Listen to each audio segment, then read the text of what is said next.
हाँ, hello students, ये हमारा ग्रेविटेशन का लेक्चर नंबर 7 है।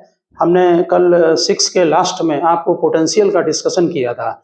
उसको हम डिफिनीशन को दोबारा डिस्कशन करते हैं और फिर हम सॉलिड स्फीयर के लिए पोटेंशियल का जो है वो डेरिवेशन करेंगे। देखिए, अर्थ को हम सॉलिड स्फीयर की तरह मानते हैं। जैसे मान लीजिए अर्थ का ये किसी पर्टिकुलर पॉइंट यहाँ पर हमें पोटेंशियल कैलकुलेट करना है। ओके, ये सॉलिड स्फीयर, अर्थ को सॉलिड स्फीयर का डेरिवेशन भी इसी तरह से होगा। हम जो पोटेंशियल का कैलकुलेशन कर रहे हैं ये सॉलिड स्फीयर के बाहर है पॉइंट, यानी अर्थ के बाहर, यानी कि small r greater than capital R. Okay, तो अगर हमें इस पॉइंट पर पोटेंशियल कैलकुलेट करना है तो रूल ये है कि आप इनफाइनाइट से लेकर, इनफाइनाइट मतलब बहुत लार्ज डिस्टेंस, वहां से लेकर इस पर्टिकुलर पॉइंट पर एक मास को लेकर आओ, ठीक, यूनिट मास। उसमें जो वर्क डन होगा वो चेंज इन पोटेंशियल होगा इन्फिनिटी टू दैट पॉइंट। अब जब आप किसी बॉडी को या मास को इन्फिनिटी से लेकर यहां आएंगे किसी पर्टिकुलर पॉइंट पर, तो जो फोर्स लगता है, ग्रेविटी अपनी तरफ इसको अट्रैक्ट कर रही है। आप विदाउट एक्सीलरेशन लाने के लिए आपको ग्रेविटी के अगेंस्ट में फोर्स लगाना पड़ेगा, क्योंकि ग्रेविटी तो ऑटोमेटिक इसको अट्रैक्ट कर रही है। यहां ले रहे हैं हम पॉइंट पी ऊपर, तो ये तो ऑटोमेटिक अट्रैक्ट करेगी। तो हमें डाउनवर्ड की बजाय अपवर्ड फोर्स लगाना पड़ेगा। mg फोर्स डाउनवर्ड लगेगा, mg फोर्स अपवर्ड लगाना पड़ेगा, जिससे कि नेट फोर्स बॉडी में जीरो रहे। ठीक, कांस्टेंट वेलोसिटी से चलने के लिए फोर्स की रिक्वायरमेंट नहीं होती है, इसलिए इक्वल और अपोजिट फोर्स लगेगा। अब यहां ध्यान दें, नेचुरल है कि अगर हम फील्ड से वर्क डन देखेंगे, फील्ड तो ऑटोमेटिक मास को अट्रैक्ट कर रहा है, तो उसका फोर्स डाउनवर्ड होगा, डिस्प्लेसमेंट डाउनवर्ड होगा, वर्क डन पॉजिटिव आएगा। अगर हम मान लीजिए एक्सटर्नल से देखते हैं तो वर्क डन निगेटिव आएगा, क्योंकि एक्सटर्नल फोर्स अपोजिट लग रहा है। तो जो पोटेंशियल की जो बेसिक डिफिनीशन है, ये जो डेरिवेशन आप कर रहे हैं, ये सॉलिड स्फीयर के अंदर के लिए वैलिड नहीं है, ये केवल सॉलिड स्फीयर के बाहर के लिए है। यानी कि हम पोटेंशियल का जो कैलकुलेशन कर रहे हैं वो आउटसाइड द बॉडी है। तो हमने ये अर्थ लिया है, इसका मास कैपिटल M लिया है, इसके सेंटर O से P पॉइंट पर स्मॉल r डिस्टेंस पर हमें पोटेंशियल का कैलकुलेशन करना है। पोटेंशियल की बेसिक डिफिनीशन जो कल आपने लिखी थी उसी में आगे कंटिन्यू करके लिख देना। ये पॉइंट P है जो हमारा इंटरेस्ट का पॉइंट है, जिस पर हमें पोटेंशियल कैलकुलेट करना है, और इनफाइनाइट पर पोटेंशियल V इनफाइनाइट है, जहां की हम इसको जीरो ले लेते हैं। तो यह है work done infinity to P, यानी इनफाइनाइट से P तक लाएं, किससे? एक्सटर्नल, ये EXT लिखा है, एक्सटर्नल पर यूनिट मास। इसमें जो वर्क डन आएगा उसकी यहां पर वैल्यू पुटअप करें, मास से डिवाइड करें, या मास को 1 ले लें, इन्फिनिटी पर पोटेंशियल को 0 ले लें, तो पर्टिकुलर पॉइंट पर पोटेंशियल निकल आएगा। ठीक, अगर आप फील्ड से लेते हैं तो ये work done infinity to P point, इसमें हमने यहाँ माइनस लगाया है।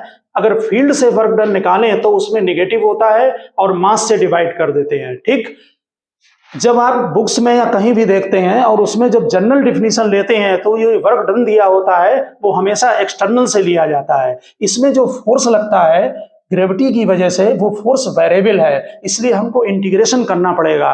तो इसके लिए एक जनरल पॉइंट पहले A चूज करें और x डिस्टेंस पर, सेंटर से x डिस्टेंस पर पॉइंट A चूज करें, और यहां पर कोई मास अगर हम स्मॉल m रखते हैं तो उसमें हम फोर्स निकाल कर फिर उसको डिस्प्लेसमेंट करें dx, ठीक, और वर्क डन निकालें dx डिस्प्लेसमेंट में, फिर इसे इंटीग्रेट कर देंगे infinity to r।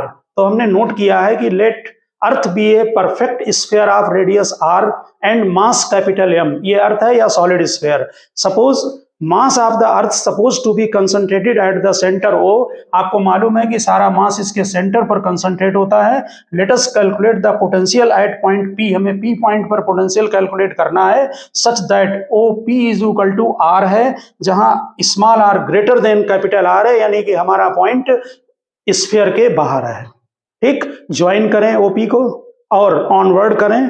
Take 2 point A and B, इस पर 2 पॉइंट ले लें A और B, सच दैट O से A तक डिस्टेंस x है और A से B तक डिस्टेंस dx है। अब आप ग्रेविटेशनल फोर्स ऑफ अट्रैक्शन निकालें एट पॉइंट A, इस पॉइंट पर। वो फार्मूला आपको मालूम है, Gm1m2/x²। यहाँ पर जो स्मॉल m का मास है वो पहले ही 1 रख दिया है। ठीक, फिर small amount of work done in bringing the unit mass body without acceleration. एक हमने अभी बताया था, विदाउट एक्सीलरेशन हम बॉडी को शिफ्ट करते हैं through small distance AB is equal to dx। इतनी डिस्टेंस पर dx पर, ठीक। तो ये स्मॉल वर्क डन हो गया। अब टोटल वर्क डन के लिए आप इसे इन्फिनिटी टू r इंटीग्रेट कर दें। Total work done in bringing the body of unit mass from infinity two point p, यानी इन्फिनिटी टू r, ठीक। 1/x² का इंटीग्रेशन -1/x होगा, माइनस साइन में, इसमें अपर लिमिट और माइनस लोअर लिमिट डालें तो वर्क डन -gm/r आएगा, ठीक। यहां पर देखें, जब हम एक्सटर्नल से वर्क डन निकालते हैं तो यहां पर साइन पॉजिटिव है, यानी कि यही आपका पोटेंशियल होगा डेफिनेशन के अकॉर्डिंग टू। तो इस पर्टिकुलर पॉइंट पर पोटेंशियल आपका आ गया r पॉइंट पर। यही पोटेंशियल आपका सॉलिड स्फीयर में भी काम करेगा, v = -gm/r, ठीक। कुछ बुक्स में इसमें जो डेरिवेशन देते हैं आप ऐसा भी कर सकते हैं कि r डिस्टेंस पर यहीं पर x और dx न लेकर हम r डिस्टेंस पर यहीं पर शिफ्ट कर दें dr। तब आप यहाँ पर फोर्स की जगह r डालेंगे, यहाँ स्मॉल r डालेंगे, यहाँ dr लिखेंगे और सीधे इन्फिनिटी टू r इंटीग्रेट कर देंगे, तो थोड़ा और इससे लिखने में कम हो जाएगा। तो इसके बाद आप इसमें नेक्स्ट डालें हेडिंग पोटेंशियल में। पहले इसमें आप पॉइंट नोट कर लें। देखिए, जब r आपका टेंस टू इन्फिनिटी होगा तो पोटेंशियल टेंस टू 0 होगा, ठीक है ना। जब r इनफाइनाइट होगा तो पोटेंशियल 0 होगा, ठीक। इनफाइनाइट पर पोटेंशियल 0 लेते हैं। तो पहला पॉइंट लिखें when r tends to infinity, when r tends to infinity potential is equal to 0। When r tends to infinity potential is equal to 0। ध्यान रखना, हम इन्फिनिटी पर एज्यूम करते हैं 0। लिखिए, hence gravitational potential is maximum at infinity. Hence gravitational potential कितना है maximum, ये कितना है मैक्सिमम? इन्फिनिटी पर पोटेंशियल कितना है? 0 है, ये मैक्सिमम है। पास में लाते जाओगे पोटेंशियल नेगेटिव होगा, नेगेटिव में वैल्यू इंक्रीज होगी, यानी कि मतलब वैल्यू डिक्रीज होती जाएगी, ठीक है ना। तो मैक्सिमम पोटेंशियल इन्फिनिटी पर है, ध्यान रखना, ठीक। 0 जो है, देखिए, hence gravitational potential is maximum at infinity, bracket में 0 लिख देना। At the surface of earth, अगर आप अर्थ के सरफेस की बात करेंगे तो स्मॉल r की जगह कैपिटल R हो जाएगा। सेकंड पॉइंट में पोटेंशियल जो है वो -gm/r हो जाएगा सरफेस पर। एक बात पॉइंट आप याद रखना कि स्मॉल g का फार्मूला कैपिटल Gm/r² होता है, इसलिए न्यूमेरिकल में और बहुत सारी थ्योरी में हम gm की जगह फ्रिक्वेंटली gr² को शिफ्ट करते हैं, यानी कि वैल्यू पुटअप करते हैं। तो gm की जगह अगर आप gr² लिख दें तो gr²/r, तो सरफेस पर सिंपली -gr बन जाएगा। समझ गए ना? तो नोट करो जल्दी।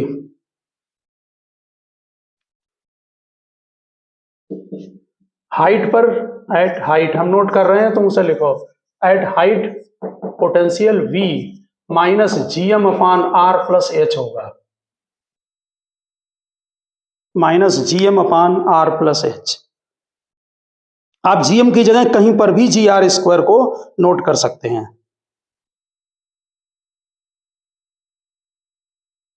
इसके अलावा ये बात ध्यान रखना कि अगर कोई पॉइंट मास है, आपने सॉलिड स्फीयर का जरूर किया है, लेकिन पॉइंट मास से भी अगर किसी पर्टिकुलर पॉइंट पर पोटेंशियल कैलकुलेट करना है, potential due two point mass यहां लिख देना, तब भी यही फार्मूला होगा। Potential due two point mass V = -gm/r, same formula है, ठीक। क्योंकि सॉलिड बॉडी जो होती है वो आप वैसे भी उसको कंसंट्रेट कर देते हो सेंटर पर, तो वैसे भी पॉइंट मास बन जाती है। तो पॉइंट मास के ड्यू टू और सॉलिड स्फीयर के ड्यू टू फार्मूला सेम है, कोई डिफरेंस नहीं है फार्मूले में। अब हम सॉलिड स्फीयर का हमें इनसाइड भी लिखाना है, इसलिए आप इसके बाद लिखें potential due to solid sphere. हाँ, ये तो सेम फार्मूला है, जो अभी आपने ड्राइव किया था वही formula, potential due two point mass same रहेगा। ये मास लिखा तो है कैपिटल M, ये पॉइंट मास हुआ ना, और यहां निकालना है फील्ड। जिस पॉइंट पर फील्ड कैलकुलेट करना है उस पॉइंट को नहीं डिनोट करोगे क्या? तो नेक्स्ट लिखा है potential due to solid sphere. Solid sphere का फार्मूला तो अभी आपने ड्राइव किया है, लेकिन वो फार्मूला आउटसाइड के लिए है। इनसाइड का फार्मूला आप डायरेक्ट नोट कर लें, क्योंकि वो टिपिकल इंटीग्रेशन से बनता है।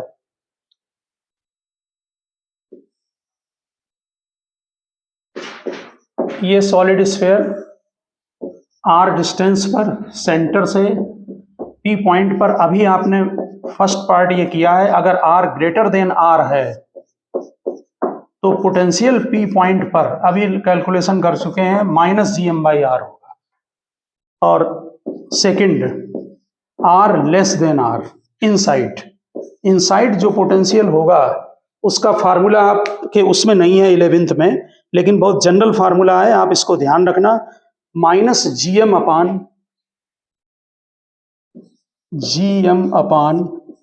Twice r cube in bracket 3r² minus small r²। Small r centre से डिस्टेंस होगी, ये फार्मूला है, ये है सॉलिड स्फीयर के अंदर का। -gm/ट्वाइस आर क्यूब ब्रैकेट में 3r² minus small r², solid sphere के इनसाइड। सेम फार्मूले आपको नेक्स्ट ईयर 11th उसमें 12th में इलेक्ट्रिकल में भी मिलेंगे, ध्यान रखना। बस उसमें कांस्टेंट चेंज हो जाते हैं, मास की जगह चार्ज हो जाता है थोड़े से, और फार्मूला सेम रहता है। आपने जो सॉलिड स्फीयर के अंदर के लिए फार्मूला नोट किया है, इसमें जरा बताना, हम इस फार्मूले से अगर R = R लिखेंगे, यानी हाँ, तो यहां पर जरा ध्यान देना, स्मॉल r की जगह कैपिटल R डाल दो, तो 3r² माइनस r² क्या हुआ? 2r²। 2 से 2 कैंसिल हो गया, r² कैंसिल हो गया, तो पोटेंशियल का देखिए वही फार्मूला आ गया -gm/r सरफेस के लिए। ये बात समझ गए होंगे। R = R डालेंगे यानी एट सरफेस, ठीक। दूसरी बात, सेंटर पर, सेंटर के लिए स्मॉल r कितना डालें? 0। यहां पर 0 डाल दें, तब पोटेंशियल आता है -3/2 gm/r। इसका मतलब है कि सेंटर पर पोटेंशियल -3/2 सरफेस के पोटेंशियल के 3/2 है। समझ गए ना बात? यानी कि सॉलिड स्फीयर के सेंटर पर पोटेंशियल सरफेस के पोटेंशियल का निगेटिव में 3/2 होगा। ये फार्मूला लिख लिया है।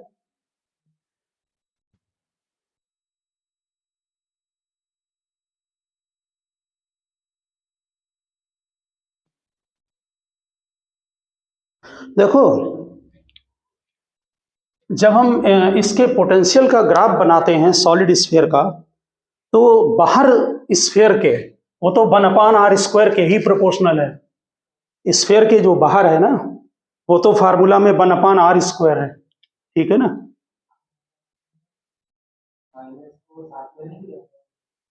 माइनस वहां पर ये आ रहा है,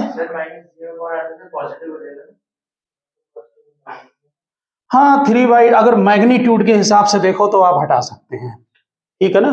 मैग्नीट्यूड के अगर हिसाब से देखते हैं तो यहां पर देखिए वैल्यू जो है वो -3/2 है। इसमें ध्यान रखना, जो ग्राफ बनाए जाते हैं पोटेंशियल वर्सेस आर, तो पोटेंशियल नेगेटिव क्वांटिटी है। कहीं कहीं तुम्हें ऑब्जेक्टिव में ये पोटेंशियल ऊपर भी बना दिखाई पड़ेगा, कहीं कहीं नीचे भी।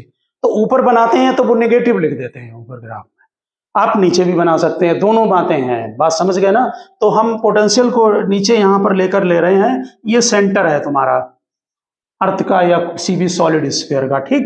ये सरफेस ले रहे हैं, तो सरफेस के बाद यहां से और इस पॉइंट पर, क्योंकि जो सरफेस है वहां पर स्मॉल r कैपिटल R के इक्वल हो जाएगा, और उस जगह जो पोटेंशियल आ रहा है वो -gm/r आ रहा है।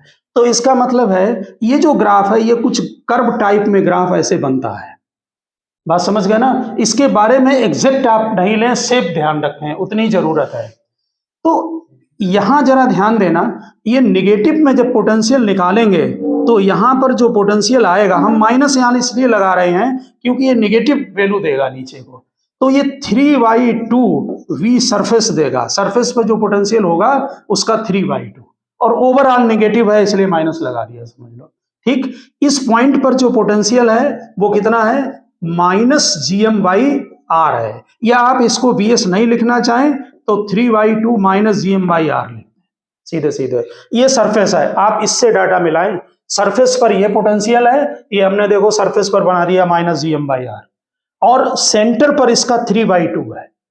समझ में आ गई बात? इसके बाद यहां से पोटेंशियल डाउन होता शुरू होगा, यहां पर जो पोटेंशियल है वो प्रोपोर्शनल 1/R है।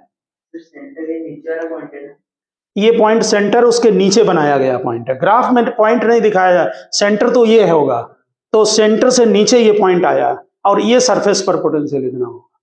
ठीक है ना, पोटेंशियल को इस कोऑर्डिनेट पर दिखाएंगे, y कोऑर्डिनेट पर।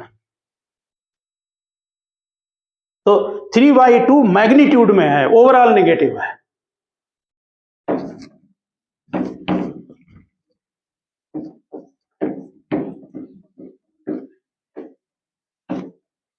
ग्राफ ऊपर भी बन सकता है कहीं पेपर में, ध्यान रखना।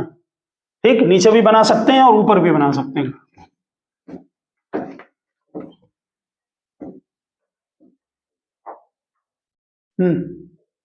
आप नोट करें ना, बाद में डिस्कस कर लेंगे, इसको नोट करें।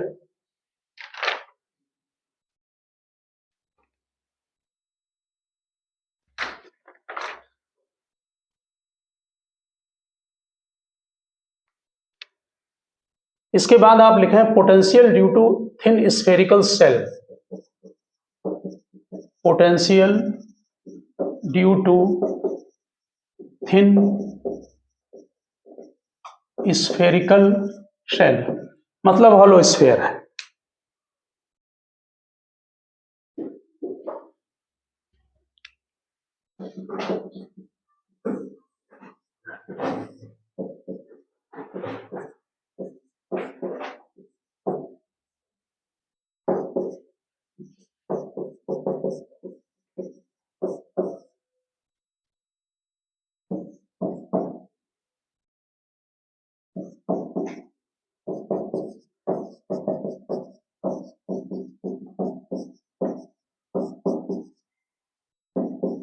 हाँ, ये बन गया, ये बना लिया, बनाओ।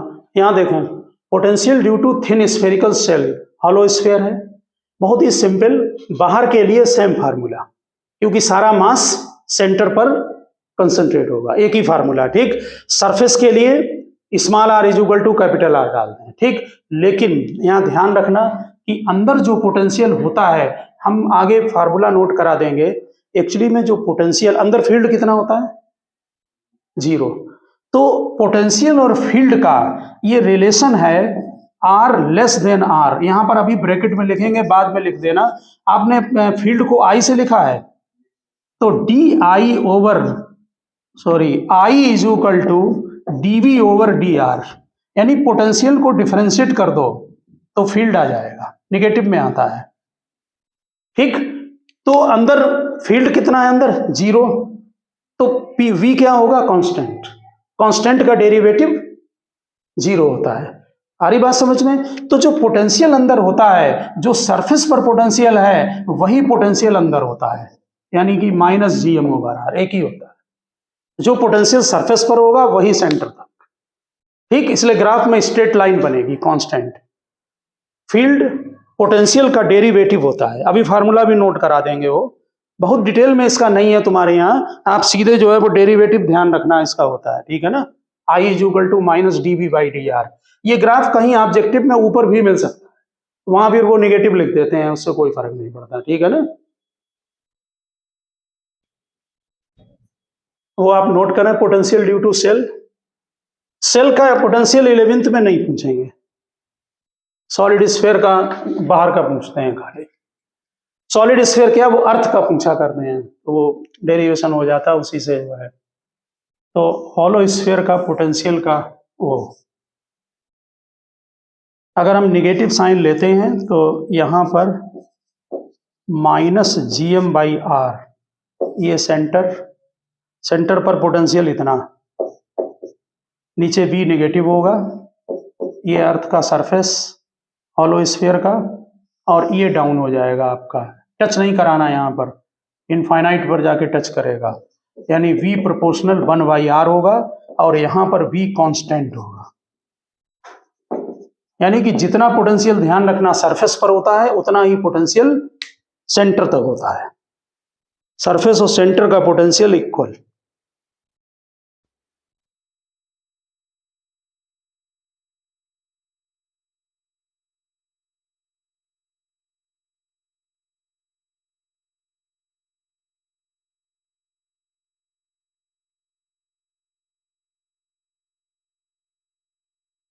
ये थिन स्फेरिकल सेल है, ठीक है ना, हॉलो स्फीयर, खाली अंदर से।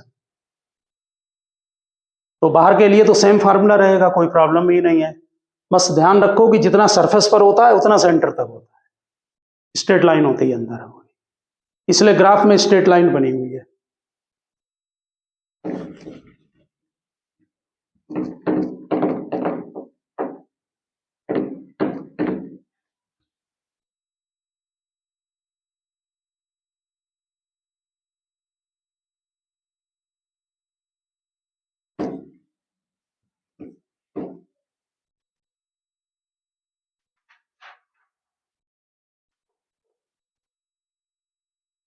हाँ, अब हेडिंग डालें, relation between gravitational field and potential.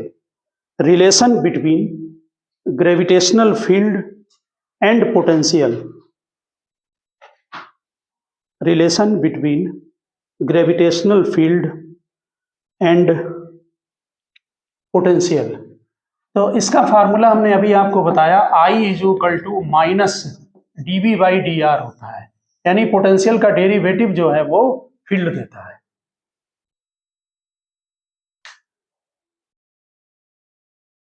I - dV/dr। अगर आप कहीं पोटेंशियल को डिफरेंशिएट कर दें तो ये आ जाएगा फील्ड आपका। इसमें Gm/r है ना, तो 1/r² को डिफरेंशिएट 1/r का करेंगे तो 1/r², तो r² बन जाएगा, ठीक है ना। तो नीचे यहां पर लिख दें, dV/dr is called potential gradient. Potential gradient कहते हैं, कभी डायमेंशन में पढ़ा होगा, दिया था। dV/dr is called potential gradient. इसी में नीचे लिख दें, the gravitational intensity at A point, the gravitational intensity at a point is the negative value of, the gravitational intensity at a point is the negative value of gravitational potential, negative value of gravitational potential gradient at that point, negative value of gravitational potential gradient at that point।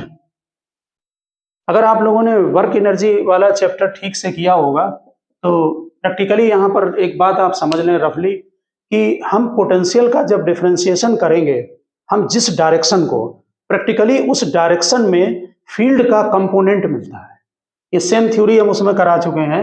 इसका मतलब ये है कि अगर आपने इसे हम partial differentiation बोला करते हैं, डेल वी, और इस dv नहीं लिखते हैं, डेल v/del x। अगर with respect to x differentiation करते हैं तो फील्ड का x कंपोनेंट मिलेगा। इसका मतलब अगर with respect to y differentiate करें तो फिर क्या मिलेगा, y कंपोनेंट। ठीक इसी तरह से विद रिस्पेक्ट टू z अगर डिफरेंशिएट करें तो इसका z कंपोनेंट मिलता है, समझ गए ना। और डिफरेंशिएट करने के बाद जब आप तीनों कंपोनेंट निकाल लें तो आप वेक्टर फॉर्म में लिख सकते हैं, Ix में I, ठीक, और Iy j plus Iz k, क्योंकि x में I वेक्टर में और y और j लगाते हैं, समझ गए ना। तो जस्ट आप फार्मूले नीचे नोट कर लिए वाले, और ध्यान रखें कि अगर हम x का डेरिवेटिव करते हैं तो x कंपोनेंट मिलेगा, y डायरेक्शन में करेंगे तो y कंपोनेंट मिलता है। डिफरेंशिएशन जो है ना, वो एक क्वांटिटी का वेरिएशन होता है with respect to other quantity, समझ रहे ना। तो पोटेंशियल का वेरिएशन हम जिस डायरेक्शन में देखते हैं उधर फील्ड का कंपोनेंट मिल जाता है।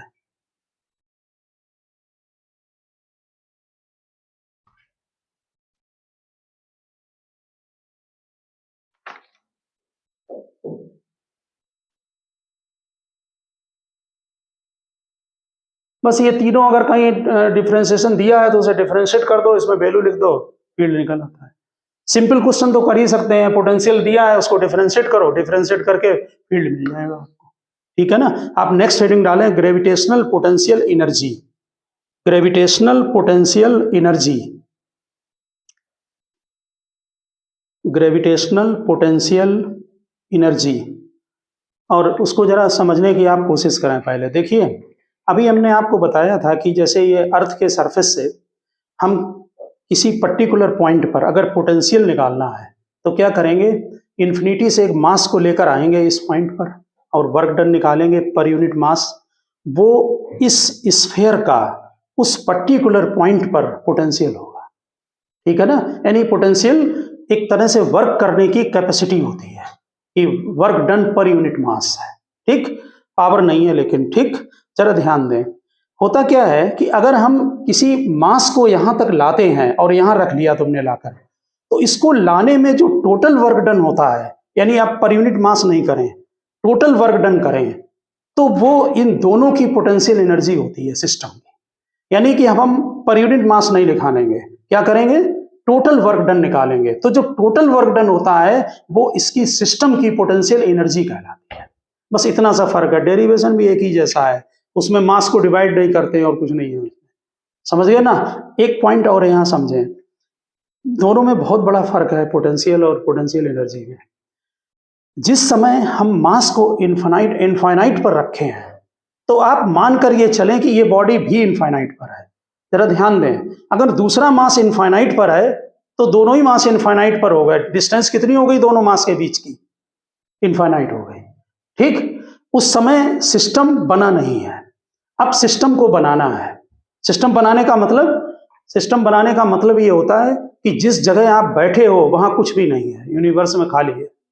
अब आपको एक सिस्टम बनाना है। मान लीजिए आपको दो पार्टिकल, हम ये एक्सटेंडेड बॉडी है, हम मान के चल रहे हैं कि दो पार्टिकल हैं, अब इनको यूनिवर्स में लाना है।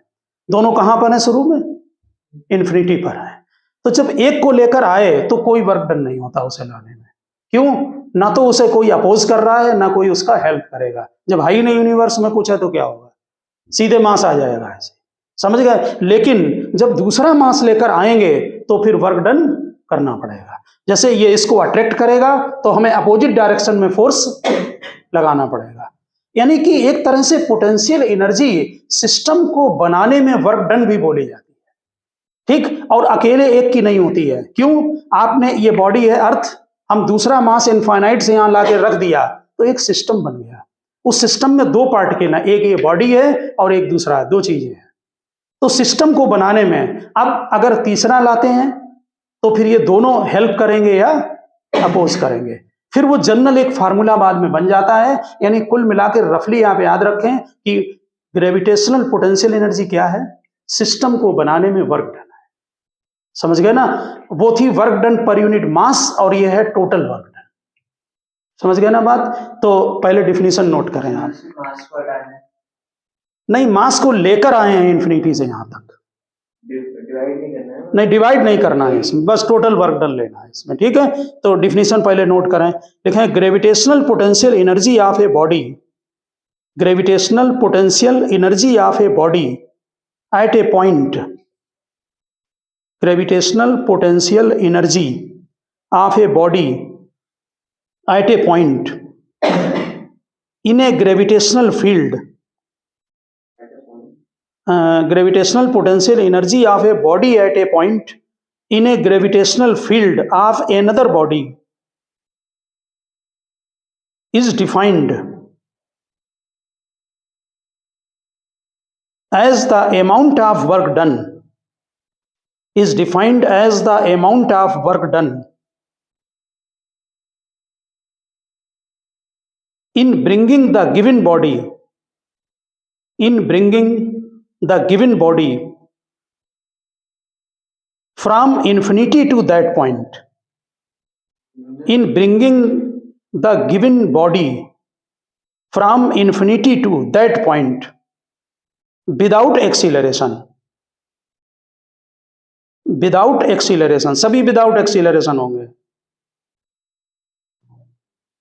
आप समझ गए डिफिनीशन को। नेक्स्ट में जरा 2 पॉइंट नोट करें, लिखिए, नीचे लिखें first point, when body is at infinity, when body is at infinity with respect to another point,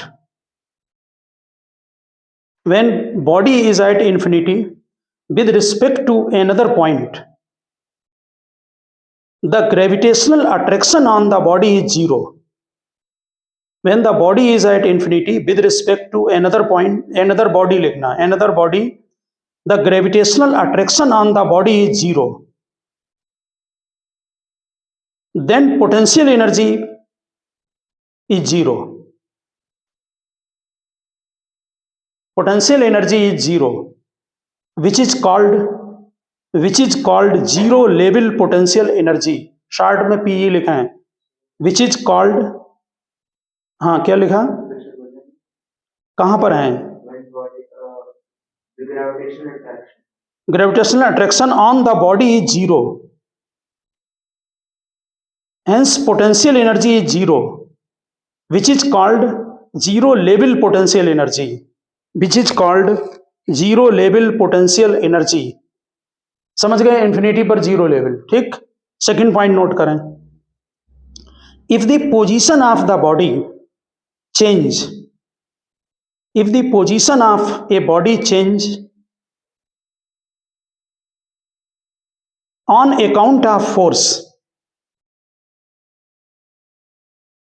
if position of the body change on account of force,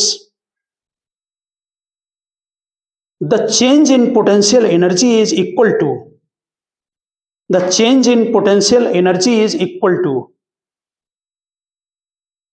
if the position of the body change on account of force, the change in potential energy is equal to amount of work done on the body, amount of work done on the body by the forces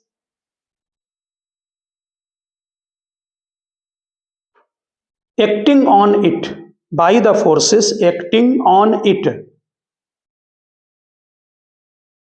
यानी अगर position change कर रहे हैं आप, तो जो change in potential energy है वो वर्क डन के इक्वल होगी, ठीक। इसका मतलब ये है कि जैसे मान लो आपने अभी, और यहां पर भी ध्यान रखना, वो निगेटिव पॉजिटिव वही है, फील्ड से वर्क डन तो निगेटिव और एक्सटर्नल है तो पॉजिटिव, सेम डिफिनीशन है। देखिए जैसे मान लो ये r डिस्टेंस पर 2 मास रखे हुए हैं और इनकी तुमने पोजीशन यहां चेंज कर दी, दूर कर दिया, तो यहां पोटेंशियल एनर्जी निकालें, यहां निकालें और इनका डिफरेंस कर दें, वर्क डन आ जाए। समझ गए ना। तो आपने सेकंड पॉइंट में क्या लिखा, if the position of the body changes on account of the force acting on it, the change in its potential energy is equal to amount of the work done on the body by the forces, लिखा। और एक point इसी में note कर दें, work done is independent of the path followed. तुम्हें याद होगा ग्रेविटेशनल कंजर्वेटिव होता है, work done is independent of path followed, हाँ independent of path followed, hence या so gravitational force is a conservative force, gravitational force is a conservative force. इस बात का अच्छी तरह से ध्यान रखना कि पोटेंशियल एनर्जी में भी हम इनफाइनाइट पर पोटेंशियल एनर्जी को जीरो लेते हैं, सिस्टम को बनाने में work done change in potential energy के इक्वल होता है, ठीक। अब नीचे हेडिंग डालें, एक्सप्रेशन फॉर पोटेंशियल एनर्जी, लिखिए एक्सप्रेशन फॉर पोटेंशियल एनर्जी। देखो हम लोगों ने जो हेडिंग डालें, एक्सप्रेशन फॉर पोटेंशियल एनर्जी, लिखा। पहली बात, इसका सेम डायग्राम है और सेम डेरिवेशन है। अगर कभी पेपर में आता है, देखिए यहां पर आपने एक मास यहां रखा, दूसरा मास यहां लाया, कहां से लाया इसको, इन्फिनिटी से, ठीक। कितने डिस्टेंस पर रखा, r पर रख दिया। तो इसको लाने में जो टोटल वर्क डन होगा, फिर सेम थ्योरी कि x डिस्टेंस पर पहले इसे a पर रखा, फिर इसे b पर dx में शिफ्ट किया, वर्क डन आएगा, फिर इन्फिनिटी टू r इंटीग्रेट किया। सेम थ्योरी लिखी जाएगी जो आपने पोटेंशियल में लिखी है, इसलिए केवल मैथमेटिकल पॉइंट आप नोट कर लें। आप r x dr सब समझ गए हैं, ठीक है, एक ही चीज है बिल्कुल। तो नीचे लिखा है ग्रेविटेशनल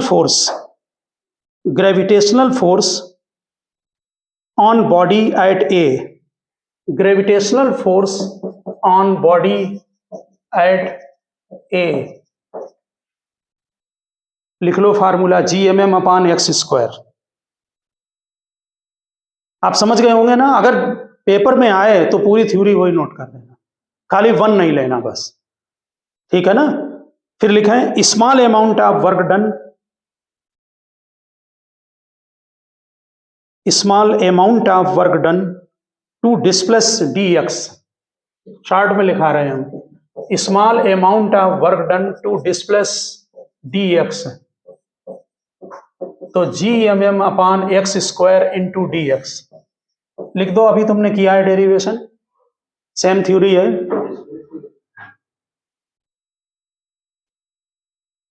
अब लिख दो टोटल वर्क डन, ये लिख दो small amount of work done to displace dx, ठीक है ना, एक ही जैसा डेरिवेशन। फिर लिखा है total work done in bringing the body, total work done in bringing the body from infinity two point P, total work done in bringing the body from infinity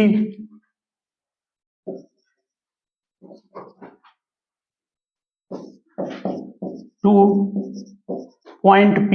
क्या करें इंटीग्रेशन में, इंफिनिटी टू r, और अपने आप बता दो क्या आएगा, -Gmm/r, ठीक है। अभी कर चुके हैं इंटीग्रेशन आप हैं, same theory same method adopt होगा, वही 1/x² का integration -1/x, upper limit lower limit, वहां -Gm/r आ रहा था, यहाँ -Gmm/r, वहां स्मॉल m की जगह 1 ले लिया था बस। या उसको डिवाइड भी कर सकते हो आप, ये डेरिवेशन तैयार करो, मास m को डिवाइड कर दो, पोटेंशियल हो गया, समझ गए ना, एक ही जैसा है डेरिवेशन है। और यहां पर लिख दें, ये लास्ट में लिख लिया वर्क डन, लिखिए this work done is stored, this work done is stored in the body, दो में से कोई पूछ सकते हैं 11th में, ध्यान रखना। This work done is stored in the body as its gravitational potential energy, this work done is stored in the body as its gravitational potential energy. तो ये बन गया आपका पोटेंशियल एनर्जी का डेरिवेशन, -Gmm/r, लिख दो hence potential energy is equal to -Gmm/r।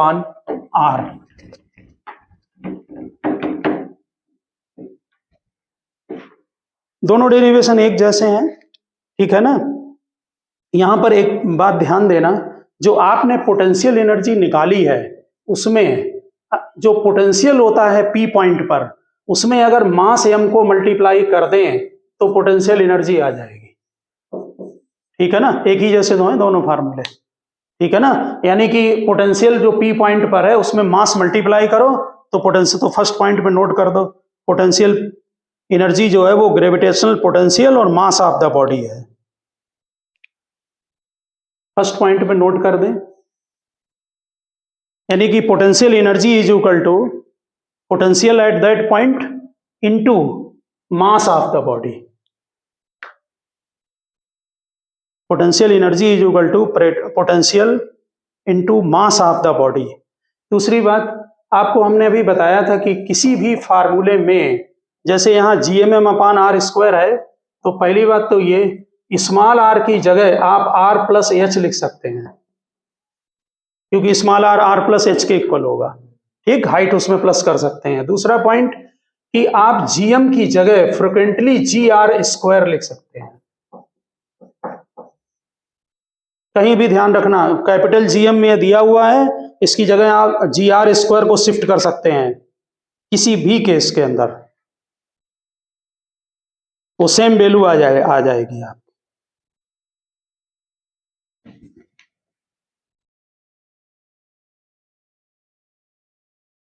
समझ गया ना, R+H कर दिया, शिफ्ट आ जाएगी। दूसरी बात, ये पार्टिकल कितने थे इसमें? 2 थे ना। अगर मोर देन 2, पहले तो 2 पार्टिकल के लिए, इसके लिए फार्मूला बताओ पोटेंशियल एनर्जी का। ये मास m1 है, ये मास m2 है, r डिस्टेंस पर है, कितनी होगी पोटेंशियल एनर्जी? बोलो, फार्मूला बोलो। -G m1 m2 upon r, square मत करना इसमें, ठीक है ना। ये किसकी है पोटेंशियल एनर्जी? सिस्टम की, 2 पार्टिकल के, दोनों की, सिस्टम की पोटेंशियल एनर्जी है। अरे बात समझ में?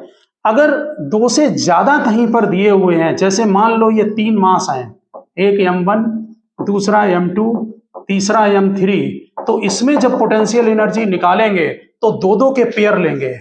ये डिस्टेंस r12, ये r23, ये r13, बोलो क्या होगी पोटेंशियल एनर्जी?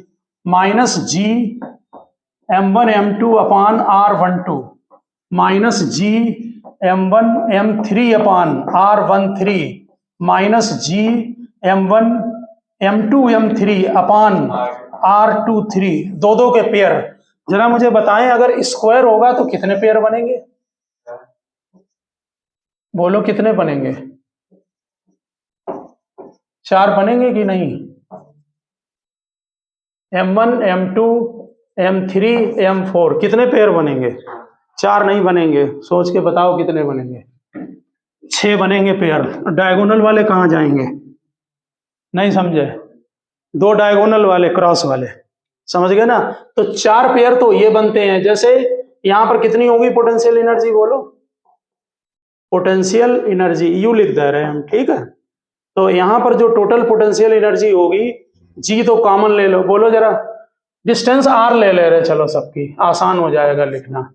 बोलो पहले पेयर की, बोलो m1 m2 by r, minus हमने बाहर ले लिया। दूसरा बोलो m2 m3 बाई r, तीसरा m3 m4 by r, next m1 m4 by r, और 2 बचे डायगोनल वाले।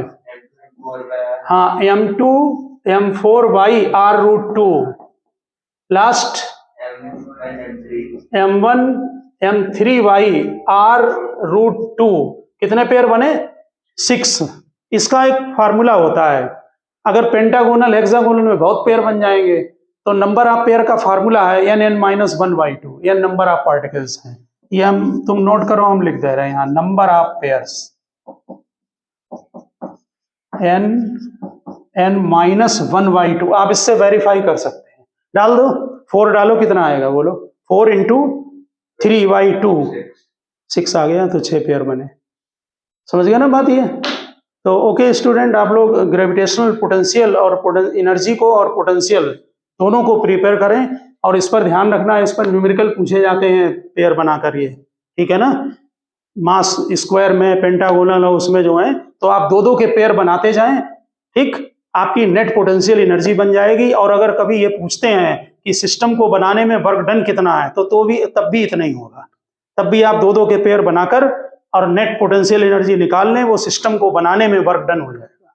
ओके, मिलते हैं नेक्स्ट लेक्चर में।